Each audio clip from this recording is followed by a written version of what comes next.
وَنُنَزِّلُ مِنَ الْقُرْآنِ مَا هُوَ شِفَاءٌ وَرَحْمَةٌ لِّلْمُؤْمِنِينَ وَلَا يَزِيدُ الظَّالِمِينَ إِلَّا خَسَارًا۔ بسم اللہ الرحمن الرحیم۔ شروع اللہ کے نام سے جو رحمان و رحیم ہے۔ اقتربت الساعة وانشق القمر۔ قیامت کی گھڑی قریب آ گئی اور چاند پھٹ گیا۔ وَإِن يَرَوْا آيَةً يُعْرِضُوا وَيَقُولُوا سِحْرٌ مُسْتَمِرٌّ۔ مگر ان لوگوں کا حال یہ ہے کہ خواہ کوئی نشانی دیکھ لیں منہ موڑ جاتے ہیں اور کہتے ہیں یہ تو چلتا ہوا جادو ہے۔ وَكَذَّبُوا وَاتَّبَعُوا أَهْوَاءَهُمْ وَكُلُّ أَمْرٍ مُسْتَقِرٌّ۔ انہوں نے اس کو بھی جھٹلا دیا اور اپنی خواہشات نفس ہی کی پیروی کی۔ ہر معاملے کو آخر کار ایک انجام پر پہنچ کر رہنا ہے۔ السلام علیکم ورحمۃ اللہ وبرکاتہ۔ اللہ کی سلامتی ہو، اللہ کی رحمتیں ہوں، اللہ کی برکتیں ہوں سب گھروں پر، سب گھر والوں پر، پوری امت مسلمہ، انسان جنات سب پر، آمین۔ قل جاء الحق وزهق الباطل ان الباطل کان زہوقا۔ حق آ گیا اور باطل مٹ گیا، باطل مٹنے ہی کے لیے ہے۔ یہ قرآن جو 1400 سال پہلے دنیا میں آیا اور ایک نظام پورا بھیجا گیا، ایک ترتیب بنائی گئی رسول اللہ صلی اللہ علیہ وسلم کے ہاتھوں سے، تو اس میں یہ حق اور باطل کا مارکا اس کو بہت واضح کر کے دکھایا گیا اور آنے والی دنیا کو بتایا گیا کہ کیا ترتیب بنے گی، آج کا کیا منظرنامہ ہے۔ کئی ہفتے ہوئے اس طرح جمعے آئے کہ جمعہ ادھورا سے ادھورا پڑا گیا، نمازیں بھی، خطبے بھی، دعائیں بھی، اور جو اردو کا خطبہ تھا ایک درس کے طور پہ وہ بالکل بند کر دیا گیا۔ اور اس سارے میلے کو سجانے کے لیے پوری حکومت، علماء اکرام، سیاستدان سب شامل تھے، یہاں تک کہ عوام بھی شامل تھے۔ ہر ایک نے اپنا کردار ادا کیا اور کئی جمعے اس طرح گزرے کہ سوائے افسوس کے اور کچھ بھی نہیں۔ اور میں اس وقت بھی یہ بات کہہ رہا تھا کہ یہ سارا میلہ سجایا گیا ہے رمضان کو اجاڑنے کے لیے، نہ مسجدوں میں تراویح ہو، نہ نمازیں ہوں، نہ لوگ بیٹھ کے قرآن پڑھ سکے، نہ اجتماعیت ہو، کچھ بھی نہ ہو۔ اور وہ جو روحانی طاقت ملتی ہے رمضان میں مسلمانوں کو، جو باطل کے مقابلے میں حق کو غالب کرنے کے لیے درکار ہے، وہ نہ حاصل کر سکیں مسلمان۔ حرم بھی بند کر دو، مسجد نبوی بھی بند کر دو، ساری دنیا کی مسجدیں بند کر دو، کس کو خطرہ ہے، کیا خطرہ ہے، کیوں بند کرائی گئیں، کس کے حکم پر ہوا، کس نے اس حکم کو نافذ کیا، یہ سب باتیں بہت اہم ہیں۔ اب جا کر اس کی حقیقت لوگوں کے سامنے بہرحال آ گئی کہ رمضان میں تراویح بھی اس طرح پڑھی جائے گی کہ لوگ اتنا دور دور کھڑے ہوں گے کہ وہ صف بندی، قرآن میں ایک سورہ صف ہے، یعنی یہ صف اتنی اہم ہے، یہ جو صف بندی ہوتی ہے برابر برابر کندھے سے کندھا ملا کے کھڑے ہونا، اس کی اتنی اہمیت ہے کہ ایک صورت ہے کہ اللہ پسند کرتا ہے ان لوگوں کو جو صف بند ہو کر اللہ کے راستے میں کھڑے ہوتے ہیں اور اپنی جان لڑاتے ہیں اللہ کے دین کو غالب کرنے کے لیے۔ اس کی ابتدائی جو شکل بنتی ہے وہ ہے یہ مسجد کی صف، اس کو توڑ دیا گیا۔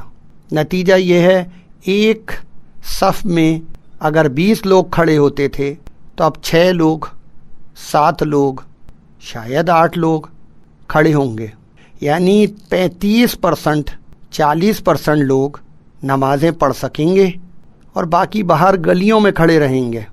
پتہ نہیں اسپیکروں پہ بھی قرآن سن سکیں گے یا نہیں سن سکیں گے، مسجد میں تو نہیں داخل ہو سکتے، اس لیے کہ صفیں چھوٹی پڑ گئیں۔ ایک صف میں اگر 20-25 افراد ہوتے تھے تو وہاں اب 7-8 افراد رہ گئے۔ تقریباً 35 سے 40% لوگ مسجد کے اندر ہوں گے، باقی سب باہر ہوں گے۔ یہ کیا ہے؟ اجتماعیت کو توڑنا، یعنی اسلام آیا ہے اجتماعیت کے لیے اور یہاں اجتماعیت کو ختم کیا جا رہا ہے۔ رمضان آیا ہے عبادتوں کے لیے، عبادت کا مہینہ، یہاں مسجد سے ہٹایا جا رہا ہے، عبادتوں سے ہٹایا جا رہا ہے، نمازوں کو مختصر کیا جا رہا ہے، قرآن پڑھنے سے روکا جا رہا ہے۔ وہ ملک جو کلمے کی بنیاد پہ بنا تھا اور لوگوں نے جانیں دی تھیں، سب کچھ لٹایا تھا، یہ اس ملک میں ہو رہا ہے۔ تو آپ دیکھیے کہ ہم کہاں پہنچ گئے اور کیا ہونے جا رہا ہے۔ کیا اللہ کی رضا مل جائے گی اس نظام کو توڑنے سے؟ کیا اللہ کی رضا پالیں گے ہم اس اجتماعیت کو تباہ کرنے سے؟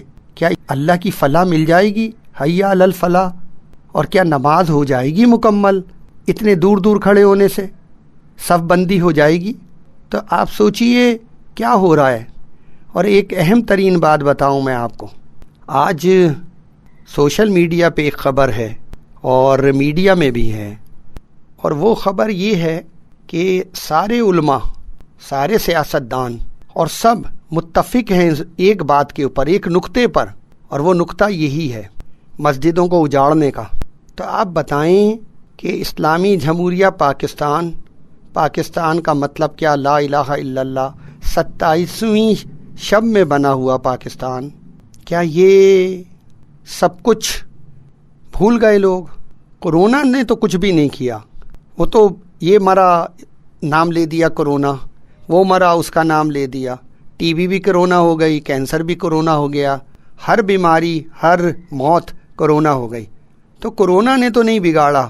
اللہ کو ناراض کرنے کا معاملہ وہ تو ہم کر رہے ہیں، مسجدوں کو اجاڑ کر، بیت اللہ حرام کو اجاڑ کر سعودی عرب والے، مسجد نبوی کو اجاڑ کر سعودی عرب والے، وہ کر رہے ہیں یہ سارے کام، اور ہم یہاں کر رہے ہیں۔ تو کیا مستقبل ہے پاکستان کے لوگوں اور سعودی عرب والوں؟ کیا مستقبل ہے؟ اللہ سے براہ راست ٹکر لی ہے، حی علی الصلاح، حی علی الفلاح، آؤ صلاح نماز کی طرف اور آؤ فلاح کی طرف، دنیا اور آخرت کی کامیابی کی طرف۔ اس سے انکار کیا گیا ہے، ٹکر لی گئی ہے۔ کوئی کرونا کا معاملہ نہیں ہے، سارا معاملہ دجال کا ہے، اس کے حکم پر ہو رہا ہے جو کچھ بھی ہو رہا ہے۔ اس وقت کا جو خدا ہے، جو رب ہے، وہ دجال ہے، اور اس کے کہنے پہ چل رہی ہے دنیا، چاہے سعودی عرب ہو، چاہے پاکستان ہو، چاہے جو بھی ملک ہو، ہر جگہ ایک ہی نظام قائم ہے، حق آ گیا اور باطل مٹ گیا۔ باطل مٹنے ہی کے لیے ہے۔ یہ آیت سوال کر رہی ہے کہ کہاں ہے حق اور کہاں ہے باطل، اور کون سا حق آیا ہے باطل کو مٹانے کے لیے۔ باطل کے ایک اشارے پہ پوری دنیا کی مسجدیں لاک ڈاؤن ہو گئیں۔ کون سا باطل؟ کہاں ہے حق اور کہاں ہیں حق والے؟ یہ سوال ہے، اور یہ بہت اہم خبر آئی ہے کہ ایک نقطے پہ سب متفق ہیں، اور وہ نقطہ یہ ہے کہ مسجدوں کو بالکل اس حالت میں لے آیا جائے کہ نہ ڈھنگ سے نماز ہو سکے، نہ تراویح ہو سکے، نہ وہاں بیٹھ کر قرآن پڑھا جا سکے، اس حال میں لے آیا جائے مسجدوں کو۔ اور وہ جو روحانی طاقت دجال کے مقابلے پہ رمضان میں ہمیں حاصل ہوتی ہے، قرآن کے ذریعے، نمازوں کے ذریعے، اجتماعیت کے ذریعے، تراویح کے ذریعے، وہ سب ختم کر دی گئی۔ اور اس نقطے پہ سب متفق ہیں، کیا ملا اور کیا مسٹر۔ یہ ہے آج کا پاکستان۔ تو پاکستان کے لوگوں، خیر منائیں، کورونا نہیں آپ کو نقصان پہنچا رہا تھا، یاد رکھیے گا یہ بات، لیکن وارننگ موجود تھی کسی کائنات کے رب کی طرف کی کہ دیکھو ہوش میں آ جاؤ، ورنہ یہ تنبیہات ہیں۔ جو کچھ بھی دنیا کا نقشہ ہے یہ صرف تنبیہ ہے، اس سے آگے عذاب کا مرحلہ ہے، اور اگر نہیں ہوش میں آؤ گے تو پھر عذاب آ جائے گا۔ ہم نے ٹکر لی رب کے ساتھ، حی علی الصلاح، حی علی الفلاح، اس کے ساتھ ہم نے ٹکر لی اور متفق ہو کر فیصلہ کیا، ملا اور مسٹر نے، اور عوام بھی شامل ہیں۔ تو یاد رکھیے گا اللہ سے ٹکر تو فرعون نے بھی لی تھی، لیکن جو انجام ہوا تھا موجود ہے فرعون کا، اور باقی بہت سارے فرعون آئے جنہوں نے اللہ سے ٹکر لی، اور اس کے بعد جو بھی ان کا انجام ہوا وہ قرآن میں موجود ہے۔ اللہ رحم و کرم فرمائے پاکستان پر اور پاکستانی قوم پر اور مسجد و محراب پر، ہم سب پر، پوری امت مسلمہ پر، آمین ثم آمین۔ كذبت عاد فكيف كان عذابي ونذر إنا أرسلنا عليهم ريحا صرصرا في يوم نحس مستمر تنزع الناس كأنهم أعجاز نخل منقعر فكيف كان عذابي ونذر۔